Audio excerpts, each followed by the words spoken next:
صور من حیات الصحابہ دیکھیے، بسم اللہ الرحمن الرحیم۔ حضرت سعید ابن عامر جمحی رضی اللہ تعالی عنہ کے واقعے کا بیان چل رہا ہے۔ کل کے سبق میں آپ نے پڑھا کہ حضرت سعید ابن عامر جمحی اسلام لے آئے، اور جب تک سرکار صلی اللہ تعالی علیہ وسلم ظاہری حیات کے ساتھ دنیا میں رہے، سرکار آپ سے راضی تھے، اور حضور صلی اللہ تعالی علیہ وسلم کی وصال شریف کے بعد آپ اسی خلوص اور جذبہ ایثار کے ساتھ حضرت ابو بکر صدیق و عمر فاروق اعظم رضی اللہ تعالی عنہما کے دور و خلافت میں اسلام کا کام انجام دیتے رہے،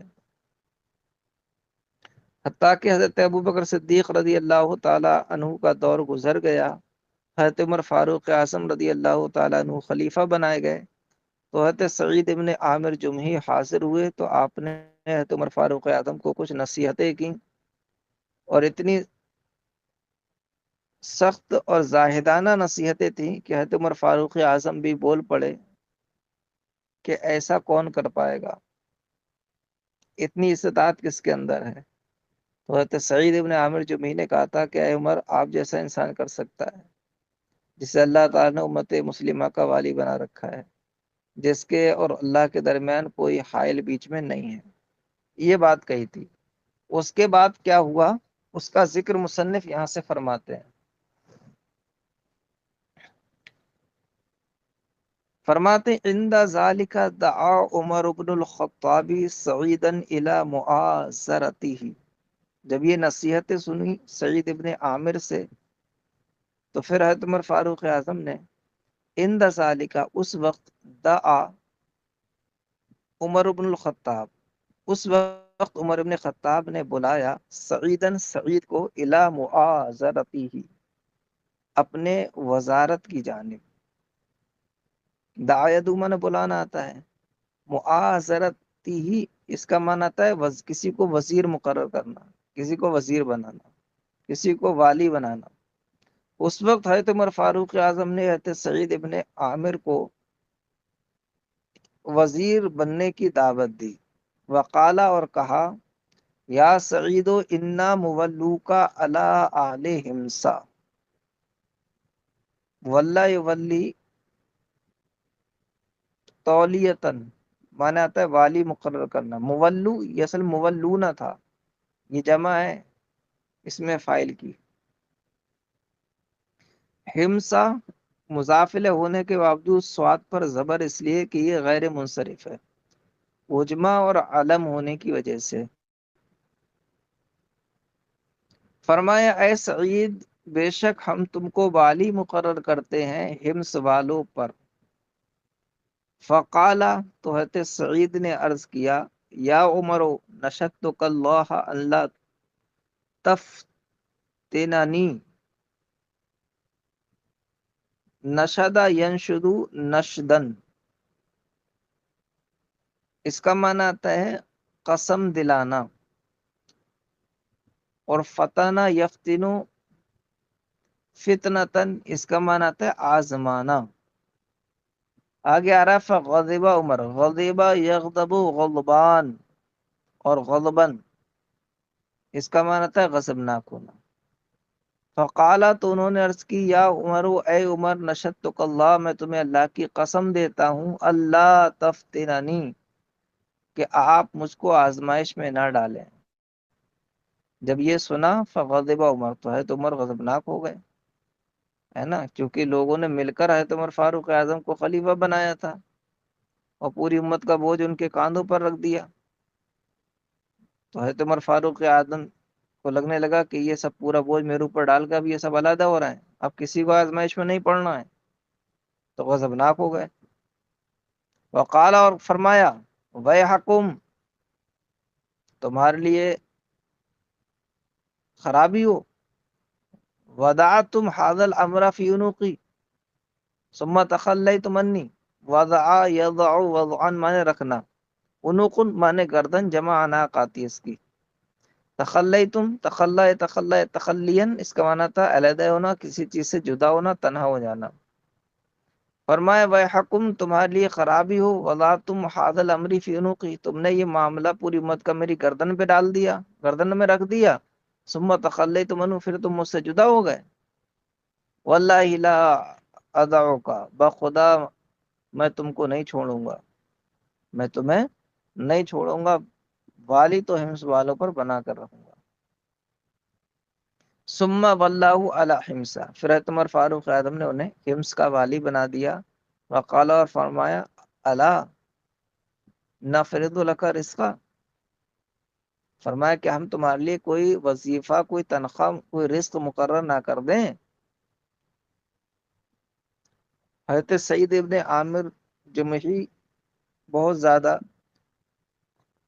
خستہ حال اور غریب شخص تھے، جنہیں بیت المال سے ان کی ضروریات کے لیے وظیفہ ملتا تھا تاکہ ان کی حاجتیں پوری ہو سکیں۔ لیکن جب انہیں حمص کا والی بنایا تھے عمر فاروق اعظم نے، تو ایک والی کی جو تنخواہ ملتی ہے بادشاہ کی جانب سے، اس کا جو وظیفہ ہوتا ہے، تو عمر فاروق اعظم نے فرمایا کہ والی ہونے کی حیثیت سے تمہیں تنخواہ اور وظیفہ کیوں نہ مقرر کر دیا جائے؟ تو حضرت سعید ابن عامر نے اس سے منع کر دیا، کہا بیت المال سے میری غربت کی وجہ سے مجھے جو وظیفہ ملتا ہے وہی میرے حاجت کے لیے پورا ہو جاتا ہے، مجھے الگ سے کسی وظیفے اور تنخواہ کی ضرورت نہیں ہے۔ وقال، فرمایا، اللہ نفرض کا نفرض لکا رزقا، کیا ہم تمہارے لیے کوئی وظیفہ مقرر نہ کر دیں؟ قال، حضرت سعید نے فرمایا، وما افعل به یا امیر المومنین، اے امیر المومنین میں اس کا کیا کروں گا؟ فإن عطائی من بیت المال یزید عن حاجتی، کیونکہ میری جو عطیات ملتی ہیں بیت المال سے وہ میری حاجت سے زیادہ ہے۔ ثم مضى الى حمص، یہ کہا پھر حمص کی طرف چلے گئے۔ مضى یمضی، مضین مانے جانا، ثم مضى الى حمص، پھر وہ حمص چلے گئے۔ وما هو الا قلیل حتى وفد على امیر المؤمنین بعض من یثق بهم من اہل حمص، وما هو الا قلیل، اور وہ نہیں ہوا مگر تھوڑا، یعنی تھوڑا ہی زمانہ گزرا تھا۔ وفدا یفد، وفدن مانے آتا ہے کسی جماعت کا آنا، اور وثقا یثق وثوقا مانے آتا ہے پختہ کرنا، بھروسہ کرنا، اعتماد حاصل کرنا۔ وما ہوا الا قلیل، تو تھوڑے ہی دن گزرے تھے، حتی وفدا علی امیر المومنین، یہاں تک کہ امیر المومنین کے پاس آئے بعض من یثق بهم من اہل حمص، حمص کے کچھ معتمد اور قابل اعتماد لوگ آئے۔ فقال لهم، تو حضرت عمر فاروق اعظم نے ان سے فرمایا، اکتبوا لی اسماء فقرائکم حتی اسد حاجتهم، کتب یکتبو کتابتن مانے آتا ہے لکھنا، اسما یہ جمع ہے اسم کی مانے نام، فقراء یہ جمع ہے فقیر کی مانے حاجت مند، سدا یسدو سدن اس کا معنی آتا ہے بند کرنا، روکنا، پورا کر دینا، حاجت کا معنی آپ جانتے ہیں۔ تو حضرت عمر فاروق اعظم نے ان لوگوں سے کہا، ہمس والوں سے، اکتبوا لی اسماء فقرائکم، مجھے اپنے فقیروں کے نام لکھ کر دو، حتی اسد حاجتہم، تاکہ میں ان کی حاجت کو پورا کر دوں۔ فرفعوا کتابا اذا فیہ فلان و فلان و سعید بن عامر، جب یہ حضرت عمر فاروق اعظم نے فرمایا تو ان حمص والوں نے ایک خط نکال کے آپ کو دیا، ایک پرچہ دیا جس میں ان کے یہاں کے غربا اور فقراء کے نام لکھے ہوئے تھے۔ تو اس کو جب پڑھا حضرت عمر فاروق اعظم نے تو اس میں لکھا ہے فلاں ابن فلاں، فلاں ابن فلاں، فلاں ابن فلاں، وہ اس میں ایک نام تھا سعید ابن عامر، یہ بھی نام لکھا ہوا تھا اسی فقراء کی لسٹ میں۔ تو جب یہ سنا ہے تو عمر فاروق اعظم نے یہ دیکھا تو فرمایا، سعید ابن عامر کون؟ کہا وہی ہمارے امیر، ہمارے والی وہ ہیں۔ کہا تمہارا امیر فقیر ہے؟ کہا ہاں ہمارا امیر فقیر ہے، اس کے پاس تو کچھ بھی نہیں ہے۔ تو حضرت عمر فاروق اعظم نے جب یہ سنا تو آپ رونے لگے، داڑھی بھیگ گئی آنسوؤں سے، پھر 1000 دینار سونے کے سکے تھیلی میں رکھ کر بھجوائے، اور کہا کہ سعید ابن عامر سے میرا سلام کہنا اور کہنا کہ امیر المومنین نے یہ رقم دی، اپنی ضروریات میں استعمال کرو۔ بتائیے اس زمانے کے ایسے والی ہوتے تھے کہ والی کے پاس خود کچھ نہیں ہے، اور آج کے پولیٹیشین، آج کے نیتاؤں کے پاس کرپشن اور گھپلے بازی کا مال اتنا زیادہ ہے کہ ان کی تجوریاں بھر گئی ہیں اور قوم کے پیٹ میں لقمہ بھی ٹھیک سے نہیں جا پا رہا ہے۔ حضرت عمر فاروق اعظم کے عاملین کا یہ عالم تھا۔ ابھی جو 1000 دینار دیے ہیں ان کا سعید ابن عامر نے کیا کیا تھا، جب وہ آپ وہ سنیں گے تو اور معلوم ہوگا کہ ان میں کیسا زہد، کیسا ایثار اور کیسی جو ہے قناعت پسندی، ترک دنیا کا کیا جذبہ تھا۔ بہرحال فرفعوا کتابا فاذا فيه فلان وفلان وسعید ابن عامر۔ رفع یرفع مانے بلند کرنا، اٹھانا۔ فرفعوا کتاب، تو انہوں نے ایک کتاب کو حضرت عمر فاروق اعظم کی طرف اٹھایا، بڑھایا۔ فائدہ فی، تو جبھی اس میں نام لکھے تھے فلاں اور فلاں اور سعید ابن عامر۔ فقال من سعید ابن عامر، فرمایا یہ کون سعید ابن عامر؟ فقالوا امیرنا، بولے ہمارا امیر۔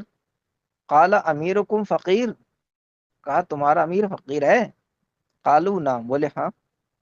واللہ انہ لتمر علیہ الایام الطبال ولا یوقد فی بیتہ نار۔ اللہ اکبر۔ مرہ یمر مرورا مانے گزرنا، ایام یہ یوم کی جمع ہے مانا دن، طوال یہ طویل کی جمع ہے مانے لمبے، اوقد یوقد ایقادا اس کا معنی آتا ہے جلانا، روشن کرنا۔ بیت مانے گھر، جمع بیوت آتی ہے۔ نار مانے آگ، جمع اس کی نیران آتی ہے۔ تو قالو نعم، بولے ہاں ہمارا امیر فقیر ہے۔ واللہ باخدا انہ لتمر علیہ الایام الطوال، کہ ان پر ایک لمبا زمانہ گزر جاتا ہے۔ ولا یوقد فی بیتی نار، اور ان کے گھر میں آگ تک نہیں جلائی جاتی ہے، کھانا تک نہیں بنتا ہے۔ فبقى عمر حتى بللت دموعه لحيته، بقى یبکی بکان رونا، ضربہ یضرب سے بللا یبلل تبلیل، باب تفعیل سے ہے، یہ من تر کرنا۔ دمو یہ دمعن کی جمع ہے، من آنسو۔ لحیتن من داڑھی، اس کی جمع لوحا آتی ہے۔ فبقى عمر، تو ہے عمر فاروق اعظم رو پڑے، حتی بللت دموعه لحیته، یہاں تک کہ ان کے آنسوؤں نے ان کی داڑھی کو تر کر دیا۔ ثم عمد الى 1000 دینار، پھر آپ نے 1000 دینار کا ارادہ کیا۔ فجعلها فی سرۃ، اور انہیں ایک تھیلی میں رکھا۔ سرۃ مانے تھیلی، جمع سرر آتی ہے، سرر اس کی تھیلی میں رکھا۔ وقال، فرمایا اقرؤ علیہ السلام منی، کہ انہیں میرا سلام کہنا، ان پر پڑھنا میری جانب سے سلام، یعنی انہیں میرا سلام کہنا۔ وقولوا لہ، اور ان سے کہنا بعث الیک امیر المومنین بہذا المال۔ بعث یا بعث مانے آتا ہے بھیجنا، بعث الیک تمہارے پاس بھیجا ہے امیر المومنین نے یہ مال، لتستعین به علی قضاء حاجتک، تاکہ تم اس کے ذریعے مدد حاصل کرو اپنی حاجتوں کے پورا کرنے پر۔ قضاء یقضی، قضاء مانے پورا کرنا، استعانہ یستعین استعانۃ مانے مدد طلب کرنا۔ اور ان سے کہنا کہ تمہارے پاس امیر المومنین نے یہ مال بھیجا ہے تاکہ تم اس سے مدد حاصل کرو اپنی حاجت کو پورا کرنے پر۔ ٹھیک ہے بیٹا، باقی کل پڑھاتے ہیں انشاءاللہ تعالی۔